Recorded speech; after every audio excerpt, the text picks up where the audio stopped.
Assalamualaikum warahmatullahi wabarakatuh. Yang saya hormati Profesor Dr. Abdurrahman MSI, Profesor Dr. Kartini Herlina MSI, dan Dr. Ike Festiana MPD selaku dosen pengampu metodologi penelitian. Sebelumnya izin memperkenalkan diri, saya Dea Salsabila Alsa dengan NPM 2523022009 dari Program Studi Magister Pendidikan Fisika. Di sini saya akan mempresentasikan hasil proposal dari mata kuliah metodologi penelitian yang berjudul Pengembangan e-modul energi alternatif berbasis STEM EDP untuk meningkatkan kolaboratif problem solving dan STEM karir interest peserta didik. Dalam perkembangan era globalisasi dan juga revolusi teknologi yang semakin pesat, peserta didik dituntut untuk memiliki berbagai keterampilan agar mampu menghadapi tantangan pembelajaran abad ke-21, di mana keterampilan abad ke-21 dikenal dengan konsep 4C, yaitu creative thinking, critical thinking, communication, dan juga collaboration. Di mana fisika sebagai bagian dari sains memerlukan pembelajaran yang kolaboratif dan juga bermakna. Pada kenyataannya, pembelajaran fisika masih berpusat pada guru, bersifat abstrak dan juga pasif. Hal ini terjadi karena strategi pengajarannya kurang tepat dan masih berpusat pada guru. Hal tersebut terlihat dari temuan penelitian sebelumnya menurut Dewi dan Ramadhani 2021 menyebutkan bahwa fisika menjadi pelajaran yang sulit dipahami karena banyak mengandalkan hafalan, konsep abstrak dan juga perhitungan matematis. Sejalan dengan itu, salah satu keterampilan yang dipandang sangat penting dan juga relevan di era modern adalah collaborative problem solving ataupun CPS. CPS merupakan keterampilan untuk bekerja sama dengan orang lain dalam mengidentifikasi, menganalisis, dan juga menyelesaikan masalah secara bersama-sama. Oleh karenanya, fisika sebagai bagian dari sains memerlukan pembelajaran kolaboratif dan juga bermakna. Namun kenyataannya, keterampilan kolaboratif problem solving peserta didik masih rendah. Berdasarkan laporan PISA tahun 2018 menunjukkan bahwa kemampuan CPS peserta didik di Indonesia masih tergolong rendah jika dibandingkan dengan negara-negara lain, sehingga diperlukan inovasi dalam pembelajaran yang mengintegrasikan model pembelajaran, pendekatan, dan strategi yang dapat meningkatkan keterampilan kolaboratif problem solving. Selain itu, minat karir bidang STEM ataupun sains, teknologi, engineering, dan juga matematik peserta didik masih tergolong rendah. Menurut data dari Badan Perencanaan Pembangunan Nasional ataupun Bappenas, memaparkan data lulusan STEM di Indonesia masih lebih rendah dibandingkan negara-negara lain, di mana data tersebut menunjukkan hanya 18,47% mahasiswa yang lulus dari bidang STEM.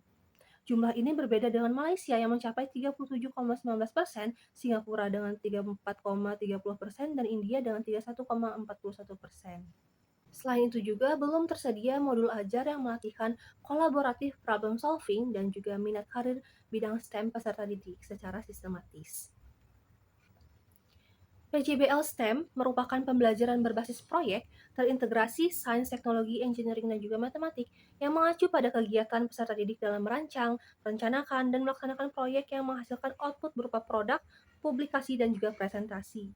Berdasarkan hasil penelitian sebelumnya yang dilakukan oleh Rahayu DKK 2025 dan juga Anggraenia et al. 2021 menunjukkan bahwa penerapan model PJBL STEM efektif dalam meningkatkan keterampilan kolaboratif peserta didik. Penggunaan model pembelajaran PJBL dapat dilakukan dengan strategi Engineering Design Process ataupun EDP terintegrasi STEM yang merupakan perpaduan antara PJBL STEM dikombinasikan dengan Engineering Design Process ataupun EDP. Oleh karena itu, salah satu solusi yang dapat dilakukan adalah dengan mengintegrasikan PJBL STEM dengan tahapan Engineering Design Process. Selain itu, hal yang dapat dilakukan adalah dengan menerapkan scaffolding untuk mendukung kolaborasi dan juga pemecahan masalah. Scaffolding merupakan pemberian dukungan bertahap bagi peserta didik dalam mengembangkan pemahaman dan juga keterampilan berpikir mereka, di mana penelitian sebelumnya dari Sari dan Rohim 2022 menunjukkan bahwa scaffolding mampu meningkatkan keterlibatan peserta didik, interaksi tim, dan juga perkembangan kemampuan kognitif dalam pembelajaran fisika. Berdasarkan hasil penelitian Pendahuluan yang dilakukan melalui survei secara online dengan Google Form pada guru fisika di Lampung diperoleh hasil bahwa 80% guru belum menerapkan model STEM EDP. Selanjutnya, sebanyak 80% guru belum mengaplikasikan proyek pembuatan biomasa sebagai salah satu bentuk dari pemanfaatan sumber energi terbarukan. Selanjutnya, sebanyak 95% guru belum menggunakan modul ajar yang melatihkan keterampilan kolaboratif problem solving, dan sebanyak 70% guru belum mengaitkan materi fisika dengan profesi bidang STEM, serta sebanyak 90 guru belum menggunakan modul ajar yang melatihkan minat karir bidang STEM dalam proses pembelajaran. Oleh karena itu, untuk meningkatkan keterampilan kolaboratif problem solving dan juga meningkatkan minat karir bidang STEM peserta didik, diperlukan untuk mengembangkan e-modul berbasis STEM EDP ini untuk meningkatkan kolaboratif problem solving dan juga minat karir bidang STEM peserta didik. Adapun rumusan masalah pada penelitian ini yang pertama, bagaimana membuat e-modul berbasis STEM EDP yang valid, praktis, dan efektif untuk meningkatkan kolaboratif problem solving dan STEM career interest peserta didik. Lalu untuk pertanyaan penelitian yang pertama, bagaimana karakteristik e-modul berbasis STEM EDP yang valid untuk meningkatkan kolaboratif problem solving dan STEM career interest peserta didik? Yang kedua, bagaimana kelayakan dan kepraktisan e-modul berbasis STEM EDP yang valid untuk meningkatkan kolaboratif problem solving dan STEM career interest peserta didik? Yang ketiga, bagaimana efektivitas e-modul berbasis STEM EDP yang valid untuk meningkatkan kolaboratif problem solving dan STEM career interest peserta didik? Adapun tujuan penelitian yang pertama, mendeskripsikan karakteristik e-modul berbasis STEM EDP yang valid untuk meningkatkan kolaboratif problem solving dan STEM career interest peserta didik. Yang kedua, mendeskripsikan kelayakan dan kepraktisan e-modul berbasis STEM EDP yang praktis untuk meningkatkan kolaboratif problem solving dan STEM career interest peserta didik. Dan yang ketiga, mendeskripsikan efektivitas e-modul berbasis STEM EDP yang efektif untuk meningkatkan kolaboratif problem solving dan STEM career interest peserta didik. Lalu selanjutnya ada manfaat penelitian. Yang pertama, manfaat teoritis adalah akan menyediakan e-modul berbasis STEM EDP untuk meningkatkan kolaboratif problem solving dan STEM career interest peserta didik. Lalu ada manfaat praktis. Yang pertama, bagi peneliti dapat menambah wawasan, pengalaman, dan juga bekal dalam pengembangan e-modul berbasis STEM EDP untuk meningkatkan kolaboratif problem solving dan STEM career interest peserta didik yang dikembangkan. Lalu bagi guru memberikan pengetahuan baru terkait pembelajaran dari e-modul yang dikembangkan. Lalu bagi peserta didik memberikan pengalaman belajar yang berbeda dan diharapkan dapat meningkatkan CPS dan juga STEM career interest peserta didik. Adapun ruang lingkup penelitian yang pertama, produk yang dikembangkan yaitu berupa e-modul, lalu uji kevalidan yaitu validasi isi, media, dan desain oleh 3 ahli, lalu engineering design process yang digunakan menurut Abdurrahman et al. 2023, PJBL STEM ataupun model PJBL STEM yang digunakan indikatornya menurut Laboy Ras tahun 2010, indikator dari collaborative problem solving dari PISA 2015, lalu ada tahap pengembangan survei STEM Career Interest Survey menurut Clark dan juga Watson tahun 1995, lalu materi yang digunakan pada modul ini yaitu energi alternatif, lalu digunakan pada siswa kelas 10 fase E, dan uji kepraktisan, keterbacaan, respon siswa, dan juga persepsi guru, dan uji efektivitas melalui pretest dan post-test, serta angket survei dari STEM Career Interest yang dikembangkan. Selanjutnya, bab 2 yaitu tinjauan pustaka. Yang pertama, teori belajar konstruktivistik. Jadi teori yang dipakai pada penelitian ini yaitu teori konstruktivistik, yang mana dia itu menekankan pentingnya hubungan antara individu dan juga lingkungan sosial dalam pembentukan pengetahuan peserta didik. Di mana menurut Vygotsky, pembelajaran terjadi saat peserta didik bekerja menangani tugas-tugas yang belum dipelajari, namun tugas-tugas tersebut masih dalam jangkauan kemampuannya atau tugas-tugas itu berada dalam zona perkembangan proksimal ataupun ZPD. Zona perkembangan proksimal yaitu keadaan di mana anak dapat menyelesaikan tugas dengan bantuan orang lain, baik dari bantuan orang dewasa ataupun teman sebayanya. Jadi selain itu, pembelajaran konstruktivistik juga menekankan pada pembelajaran secara scaffolding, yang berarti memberikan kepada seorang individu sejumlah besar bantuan pada tahap awal pembelajaran dan kemudian mengurangi bantuan tersebut dan memberikan kesempatan kepada individu tersebut mengambil alih tanggung jawab tersebut agar peserta didik mampu mengerjakan sendiri. Lalu yang kedua adalah e-modul. Dengan dikembangkannya electronic module, Menyediakan materi secara terstruktur dan juga interaktif melalui pemberian simulasi berupa video ataupun pet simulation, lalu juga ada studi kasus dan juga penugasan berbasis project. Menurut penelitian dari Hartono et al. 2024, penggunaan dari e-modul dengan pendekatan ini mampu meningkatkan kreativitas dan kemampuan berpikir tingkat tinggi peserta didik karena mereka aktif mengkonstruksi pengetahuan sekaligus berkolaborasi dalam memecahkan masalah nyata. Nah, keaktifan peserta didik dalam proses ini menjadikan e-modul sebagai sarana efektif yang meningkatkan learning outcomes dalam pembelajaran. Lalu selanjutnya yang ketiga Engineering Design Process ataupun EDP. Jadi indikator yang digunakan menurut Abdurrahman et al. 2023 yang pertama ada AX, lalu yang kedua ada Imagine, yang ketiga Plan, yang keempat Create, yang kelima Text, dan yang keenam adalah Improve. Lalu yang keempat adalah STEM ataupun Science, Technology, Engineering, dan juga Matematik, di mana model pembelajaran yang digunakan adalah PJBL STEM ataupun Project Based Learning terintegrasi STEM menurut Laboyeras tahun 2010 dengan sintaks ataupun langkah-langkah yang pertama ada reflection, di mana pada tahap ini peserta didik diarahkan untuk memahami konteks permasalahan yang diberikan, dan juga guru membantu menumbuhkan inspirasi agar siswa terdorong untuk segera memulai proses penyelidikan ataupun investigasi terhadap masalah tertentu. Lalu yang kedua adalah research, di mana guru menyediakan pembelajaran berbasis sains dan juga memilih berbagai sumber bacaan yang relevan dengan materi sehingga peserta didik dapat mengumpulkan informasi yang diperlukan untuk memahami permasalahan secara mendalam. Yang kedua ada discovery, tahap penemuan ini melibatkan proses pencarian informasi dan penggunaan hasil riset untuk menyusun suatu proyek. Lalu yang keempat ada application. Pada tahap ini peserta didik menguji solusi ataupun produk yang telah mereka rancang sebagai upaya memecahkan masalah. Lalu yang kelima adalah communication, yaitu mempresentasikan hasil proyek yang telah dibuat.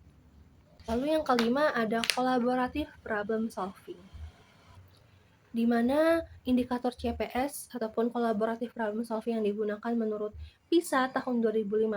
Yang pertama ada problem identification, yaitu mengidentifikasi masalah dengan mengumpulkan data dan memahami akar penyebabnya. Lalu yang kedua ada problem solving, yaitu menganalisis solusi alternatif dan memilih solusi yang paling efektif. Yang ketiga ada solution implementation, yaitu menerapkan solusi yang dipilih dan memantau hasilnya. Yang keempat ada effective communication, yaitu menyampaikan ide, solusi, dan hasil secara jelas dan efisien kepada pemangku kepentingan yang terkait. Lalu yang kelima, yang keenam, ada minat karir bidang STEM ataupun STEM CHIS, di mana metode pengembangan dari STEM karir intera survei yang akan digunakan menurut Kier et al. 2014. Yang pertama, melakukan tinjauan pustaka untuk membantu mengembangkan item yang relevan. Yang kedua, membuat kumpulan item yang luas yang akan menguji aspek target. Yang ketiga, uji coba awal item. Yang keempat, melakukan analisis struktural untuk menentukan item mana yang akan dihilangkan dan dari kumpulan item. Yang kelima, melakukan analisis faktor, dan yang keenam, membuat subskala. Sedangkan untuk indikator STEM KIS yang digunakan adalah yang pertama indikatornya self-evaluasi yang mengacu pada keyakinan peserta didik terhadap kemampuan dirinya untuk berhasil dalam pengerjaan tugas ataupun kegiatan yang berhubungan dengan STEM. Lalu, yang kedua ada personal goals yang berkaitan dengan tujuan atau harapan pribadi siswa dalam bidang STEM. Yang ketiga ada outcomes expectation, merupakan keyakinan siswa mengenai manfaat ataupun konsekuensi positif yang akan mereka peroleh dari mengikuti pembelajaran ataupun aktivitas STEM. Yang keempat ada interest, yang menggambarkan tingkat ketertarikan, perhatian, dan rasa suka peserta didik terhadap kegiatan, materi, atau aktivitas yang berkaitan dengan STEM. Yang kelima, personal output yang menunjukkan faktor internal yang dibawa siswa ke dalam proses belajar, seperti pengalaman sebelumnya, pengetahuan awal, kemampuan dasar, dan persepsi pribadi tentang STEM.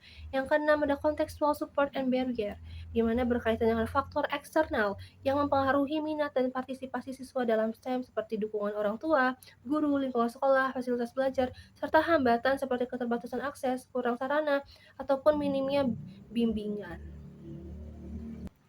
Lalu selanjutnya yang ketujuh, topik materi yang akan dikembangkan pada modul ini yaitu energi alternatif ataupun energi terbarukan pada siswa kelas 10 fase E. Lalu selanjutnya untuk penelitian relevan yang digunakan pada proposal ini, yang pertama ada artikel dari Su et al. 2023, lalu ada dari Arianto et al. 2023, Syukri et al. 2023, Puspita 2022, dan Driamioto et al. 2021. Lalu selanjutnya yaitu kerangka pemikiran.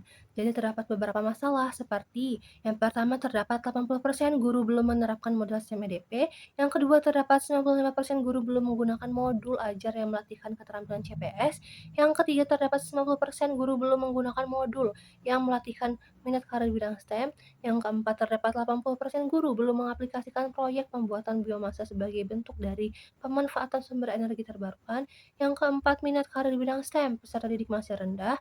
Yang kelima, abad ke-21 peserta didik dituntut memiliki keterampilan kolaboratif problem solving. Dan yang keenam, PJBL STEM memfasilitasi peserta didik dalam memecahkan masalah dengan mengintegrasikan pengetahuan dan berbagai bidang STEM dalam konteks dunia nyata.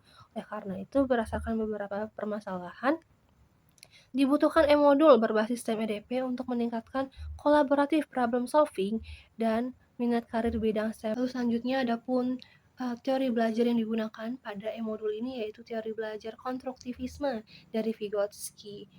Lalu untuk langkah PJBL STEM yang pertama yaitu reflection dengan langkah engineering design process ARCS, kegiatannya yaitu peserta didik mempelajari dan merumuskan pertanyaan permasalahan energi sebagai pemahaman awal untuk eksplorasi, di mana kegiatan ini meningkatkan indikator CPS yang pertama yaitu problem identification dan juga indikator dari minat karir bidang STEM yaitu self efficacy.